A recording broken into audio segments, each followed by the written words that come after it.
সবাই মারা যাচ্ছে, কিন্তু ইসমাইল কানি কিভাবে বারবার বেঁচে যাচ্ছেন? এই প্রশ্নটা এখন ইরানের ভেতরে বাইরে আগুনের মতো ছড়িয়ে পড়েছে।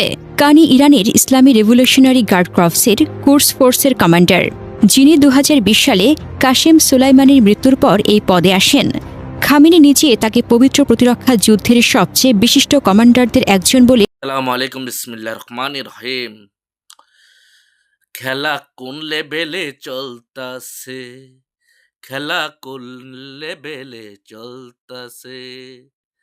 আয়াতুল্লাহ হামিনি, আয়াতুল্লাহ হামিনি, এই ভুবনে দেখা হবে না তোমার সাথে কখনো।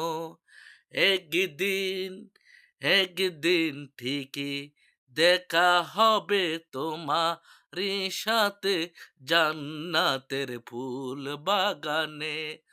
আয়াতুল্লাহ হামিনি, তুমি ছিলা সারা বিশ্বের মুসলিমদের লিডার। আসসালামু আলাইকুম। আয়াতুল্লাহ গেগ হামিনি স্যারের সাথে যে লোকটি দেখতেছেন, গেগ আয়াতুল্লাহ গেগ হামিনির দিকে কি বাজে তাকাচ্ছে এবং গেগা রাগান্বিত চেহারায় চোখগুলা পাক দিয়ে। এই লোকটি হচ্ছে গেগ আয়াতুল্লাহ গেগ হামিনি স্যারের শত্রু এবং খুনি। এই গেগা এবং গেগা বারে বারে এই লোকটি বেঁচে যাচ্ছে, কিন্তু ক্ষতি হচ্ছে না। এবং গেগ আয়াতুল্লাহ হামিনি কোথায় থাকতো, কি করত, সব তথ্য দিত এই লোক ইসরায়েল এবং ট্রাম্পকে, ইহুদির দালাল। এবং গেগা ইরানের প্রেসিডেন্ট যদি এই লোকটিকে চাপ দেয়, গেগ আয়াতুল্লাহ হামিনি কি বাজে মরছে, সব তথ্য থলের বিড়ালের মতো সুর করে বেরিয়ে গিয়ে আসবে। আপনারা দেখলে চোখগুলা কপালে উঠে যাবে। দেখুন, দেখলে বুঝতে পারবেন। সবাই মারা যাচ্ছে, কিন্তু ইসমাইল কানি কিভাবে বারবার বেঁচে যাচ্ছেন? এই প্রশ্নটা এখন ইরানের ভেতরে বাইরে আগুনের মতো ছড়িয়ে পড়েছে। কানি ইরানের ইসলামী রেভলিউশনারি গার্ড ক্রপসের কোর্স ফোর্সের কমান্ডার, যিনি 2020 সালে কাশেম সুলাইমানির মৃত্যুর পর এই পদে আসেন।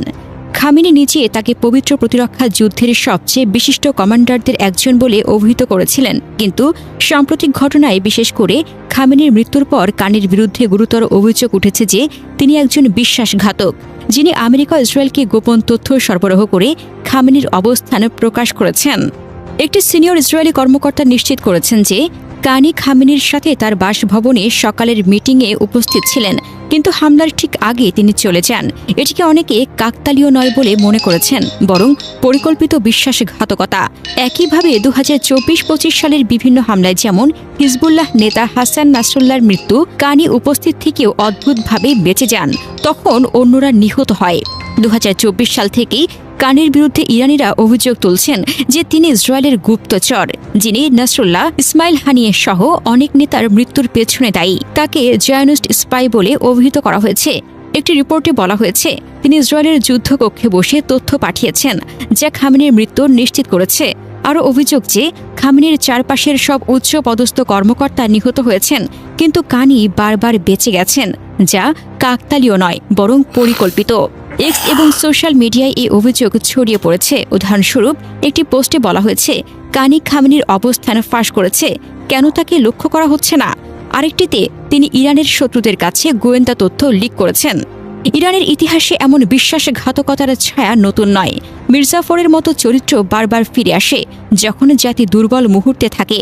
কানির বারবার বেঁচে যাওয়া, খামেনির মৃত্যুর ঠিক আগে চলে যাওয়া এবং চারপাশের সবাই শহীদ হওয়া, এসব মিলিয়ে স্পষ্ট যে এখানে গভীর ষড়যন্ত্রের গন্ধ আছে। যদি সত্যি তিনি গাদ্দার হন, তাহলে এটা ইরানের জন্য সবচেয়ে বড় ধাক্কা। কিন্তু ইরানের মানুষের ঐক্য ও প্রতিরোধের ইতিহাস বলে যে এমন বিশ্বাসঘাতকদের ঝেড়ে ফেলে দেশ আরও শক্তিশালী হয়ে ওঠে। খামেনির শাহাদাতের পর ইরান এখন অন্তর্বর্তীকালীন নেতৃত্বে চলছে নতুন সর্বোচ্চ নেতা নির্বাচনের পথে। এই সংকট থেকে উঠে দাঁড়ানোর জন্য দরকার অভ্যন্তরীণ শুদ্ধি, গাদ্দারদের চিহ্নিত করে বের করে দেওয়া। ইরান আরও শক্তিশালী, আরও ঐক্যবদ্ধ হয়ে উঠবে এই মির্জাফরদের রক্তাক্ত হাত থেকে মুক্ত হয়ে। এর আগে ২৮ ফেব্রুয়ারি ২০২৬ তারিখে ইরানের সর্বোচ্চ নেতা আয়াতুল্লাহ আলী খামেনি, বয়স ৮৬, তেহরানে তার কম্পাউন্ডে আমেরিকা ও ইসরায়েলের যৌথ বিমান হামলায় নিহত হন। এটি একটি বৃহত্তর সামরিক অভিযানের অংশ ছিল, যা ইরানের উচ্চ পদস্থ কর্মকর্তাদের লক্ষ্য করে চালানো হয়েছে। ইরানি সরকার ১ মার্চ এই মৃত্যু নিশ্চিত করে এবং ৪০ দিনের শোক ঘোষণা করে, এবং এটি ইরানের জন্য একটি বিশাল ধাক্কা। মার্কিন প্রেসিডেন্ট ডোনাল্ড ট্রাম্প এটিকে ইতিহাসের সবচেয়ে দুষ্ট লোকদের একজনের মৃত্যু বলে উল্লেখ করেছেন।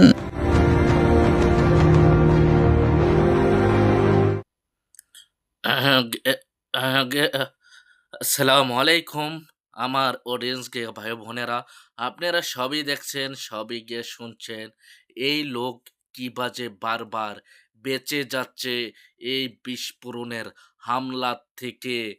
কি বাজে গেগ আয়াতুল্লাহ হামিনি খুন হলো লোক গেগা, এই লোককে চাপ দিলে সকল তথ্য বেরিয়ে গেগ আসবে।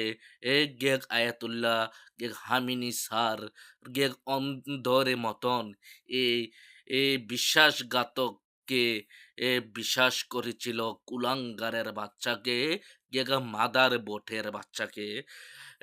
আপনাদের বিস্তারিত মতামতগুলা মেসেজের মাধ্যমে জানিয়ে দিবেন। এবারের মতোই আমি বিদায় নিচ্ছি। আবার পরবর্তীতে দেখা হবে আপনাদের মাঝে অন্য কোনো নিত্য নতুন নিউজের মাঝে। আসসালামু আলাইকুম।